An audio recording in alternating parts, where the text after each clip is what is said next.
2020 has been a crazy year, but here in the tech community, we've had some fun gizmos to keep us distracted from the existential dread. So as the year comes to a close, I thought I'd give my pick for the best matched Apple ecosystem that you can buy right now. This isn't an ecosystem with a specific budget in mind, but just the best devices that I've tried this year that seem evenly matched. So without any further ado, let's hop into it.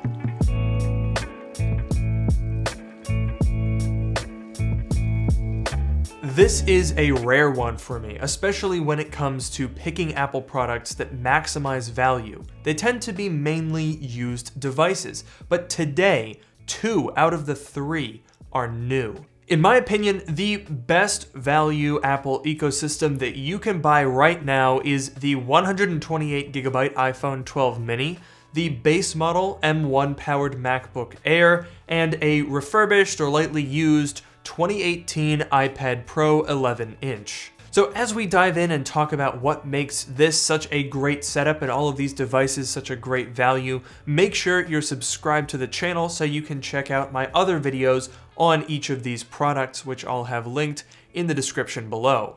The MacBook Air, iPhone 12 mini, and iPad Pro work really well together and make for a pretty solid balance between features and price, but to be clear, this is still a very pricey setup. An unlocked 128GB iPhone 12 mini will run you $779. The MacBook Air in its base configuration is $999, and a refurbished 2018 iPad Pro can be had for about $600, similar to the price of the new iPad Air. So in total, this is a $2,378 setup. So clearly very expensive, but crucially, all 3 of these devices cost $22 less than the base model 16-inch MacBook Pro, for what that's worth. It is a very expensive setup, but I think it is still a pretty compelling value. Let's start with the iPhone. Buying an iPhone is a big decision. It's something you're gonna keep for a few years, maybe even 5 or 6.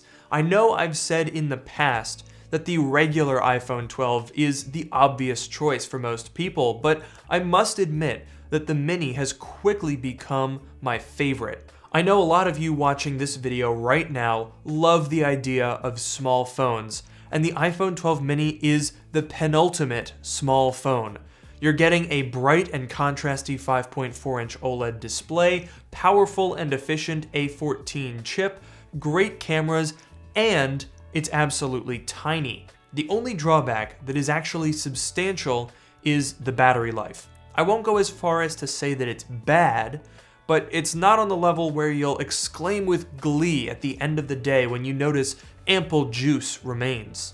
With my usage, the iPhone 12 mini does make it through a full day, but it's not as comfortably as the iPhone 12 Pro Max. But then again, that phone is massive. It's about the size of Canada. And this, I think, is a really appealing form factor. So beyond the fact that you're not really giving up any features, we still have OLED, we still have the good camera system, we still have everything that makes this a new iPhone, but in this small compact package, it's a really compelling value. And granted, I understand that giving up battery life might be a deal breaker, but there's just something special about the 12 mini. The size feels right. So the 12 mini, fantastic. Next up in the ecosystem is the MacBook Air. This is really the star of the show, and not just because it's the newest. Since about 2014, the MacBook Air has been boring, flawed, and just didn't really represent a good value. From 2012 to 2017, the design didn't change at all, and it got pretty tired towards the end of that run. And then in 2018, when it did change, they hiked the prices, the processors were underwhelming, and it didn't really work all that well. Even in 2020, when it got the Magic Keyboard and I said that it was fine, it was just fine. It would make do, but it wasn't anything particularly special. Now, the MacBook Air is the default choice for anyone looking to buy a MacBook right now. The M1 chip in this thing will smoke almost any Intel MacBook, including some rather high-end 15-inch MacBook Pros from 2018 and 2019, and it does all of this at $1,000. Honestly, the only thing I would touch on this configuration is the storage. I think for most people, 8 GB of unified memory will do the trick, and the base 7-core GPU is more than adequate. The M1 MacBook Air is finally just a really solid MacBook with basically no compromises that does everything you want it to do. No polarizing touch bar, no fan even, just solid performance, solid battery life, and best of all, an emoji button. Wow! Wherever you are, you can always have emojis. That's what we really needed. Joking aside, it is amazing to be able to recommend the MacBook Air to so many people, even professionals. In the past, the MacBook Air was really relegated to just the low-end, basic Mac users. If you were doing web browsing and word processing, you were probably fine, but I got hundreds of comments from people saying, I'm thinking about getting a MacBook Air because it's cheaper, I want to do video editing, and it's hard to say, no, not really. Because with the dual-core i3 on the previous one, it wasn't really something that you could do long-term. But now, that is not a concern that I have. You could absolutely do 4K. I could run my YouTube channel on this MacBook Air, provided, of course, I bought a bunch of external storage. And finally, we have the iPad Pro, the only non-new device in the lineup. But, I mean, come on, it's basically the same as the 2020 iPad Pro. I mean, you're missing out on LiDAR and an ultra-wide camera, and that's basically it. And honestly, who cares about the camera system on an iPad? If you're buying a $600 iPad Pro to use the camera, then you might want to re-examine your priorities. Back in October, I made a video explaining why this is a better buy than the newly released iPad Air. Mainly it comes down to just getting the ProMotion display and Face ID for around the same price, sometimes a little bit less than the iPad Air.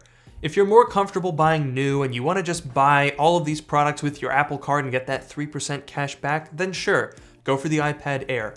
But I think the discerning, value-conscious Apple shopper might appreciate the little things with the iPad Pro. I mean, realistically, compared to the iPad Air, you're getting slightly better multi-core performance, a 0.1-inch larger display with ProMotion, and Face ID. I mean, that's all you're gonna notice, but for the exact same cost and maybe even a little less, yeah, I'll take it. Regardless of whether you go for the Air or the Pro, this form factor is, I think, the best of any tablet out there. The display is gorgeous and perfectly sized for reading news, watching content, and it goes well in either portrait or landscape mode. It's super comfortable to hold. The A12X chip is also a real screamer. You won't have to worry about this iPad slowing down anytime soon, and even though mine is used, the battery life is superb. Now, I've got mine paired with the Magic Keyboard case, which I absolutely love, but even as a standalone device, if you just want to use this for, reading news, browsing the internet, and sort of simple secondary tasks like that, this is still such a great design. The ProMotion display, as sort of trivial as it is to just have a higher refresh rate, it is really nice when reading through news. It's silky smooth and it's wonderful. All three of these devices work together extremely well, from continuity and handoff features to the very productive sidecar that lets you use the iPad as a secondary display for the MacBook. And now, for the first time ever, all three of these devices are running Apple Silicon processors. That means that you can run the same apps on all three of these, because they've all got Apple chips in it. It's a new level of continuity that we haven't seen before. Previous Intel Macs had some of the benefits of being in the Apple ecosystem through the T2 chip that enabled a lot of the features that Apple has really been wanting for a while, but now, with just native Apple Silicon, being able to run iPad apps, having all of the security and encryption options, but without any of the weird crashing issues and annoyance that the T2 chip caused, it's more seamless than ever. I mean, all three of these things wake from sleep in an instant. I mean, look at the MacBook Air. Look at that. I'll never get tired of that. It wakes from sleep nearly immediately. And also, because this is now running Apple Silicon, just like the iPad and the iPhone, the standby time is unbelievable. I mean, you could leave all three of these on a desk and not use them for a week and a half, and they would still have 80% battery when you got back. It's amazing. Now, I do want to get to some caveats with a setup like this. While on its face, I think $2,400 for these three devices is a pretty appealing proposition, it can get out of hand pretty easily. Let's say, for example, you want to pair the iPhone 12 mini with a MagSafe charger, or you want to go for 256 gigabytes in the iPad, add the Magic Keyboard, maybe bump the MacBook Air up to 512 gigabytes. These are pretty modest upgrades. However, they do increase the price to basically $3,000, a little bit more depending on the price that you get for a refurbished 2018 iPad Pro. And then from there you might say, oh, well, let's complete the ecosystem. I'll get some AirPods Pro, and how about an Apple Watch SE? Now you're at over $3,500, and those are basically still Apple's entry-level devices. I often get comments lamenting that I'm not making a, quote, complete Apple setup. But what exactly is complete? Do you need AirPods and HomePods, a watch and an iPhone, an iMac and a MacBook? Next, you need the Mac Pro with the special wheels and the Pro Display XDR with the $1,000 stand. It's just never ending. There is no complete Apple ecosystem. So the goal is to get most of the way there without spending a ton of cash. And that's why, in my opinion, these three products offer the best balance between current cutting-edge tech and decent value for money.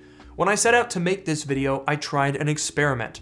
I powered off and put away every other Apple product that I've got to see if I would notice any limitations in using Apple's supposedly more entry-level offerings, and let me tell you, I didn't really notice it. It didn't negatively impact my experience compared to using Apple's more expensive offerings. I really didn't miss the Touch Bar or the telephoto camera on the iPhone 12 Pro. So, are those things worth more money? Maybe, but you don't need them to have a good experience. I mean, realistically, if I were to burn every piece of technology I have, save for these three, like this is it, the only things that I would do is definitely go for the Magic Keyboard or something similar, and I would probably bump up the storage on the MacBook Air if I were gonna keep it for a couple of years and use it as my primary device. But apart from that, this is one of the best experiences you could have with an Apple ecosystem, period. So I'm curious to know what you guys think of this combination. Is it a good value? I mean, I know $2,400 is a lot of money. Is there something that you would switch out? I mean, I understand that when picking an Apple ecosystem, personal preference is going to have a say in it. So some people might say, well, I could really use a bigger iPhone, or maybe you prefer the iPad Air for whatever reason. Let me know all of that stuff in the comments below. I'm curious to hear what you guys think. And while you're down there typing away, you might as well take the extra 2 seconds it takes to like this video and subscribe to the channel. Also, go ahead and follow me on Twitter @LukeMiani and check out my subreddit in the description below. And with that, I'll see you all in the next video.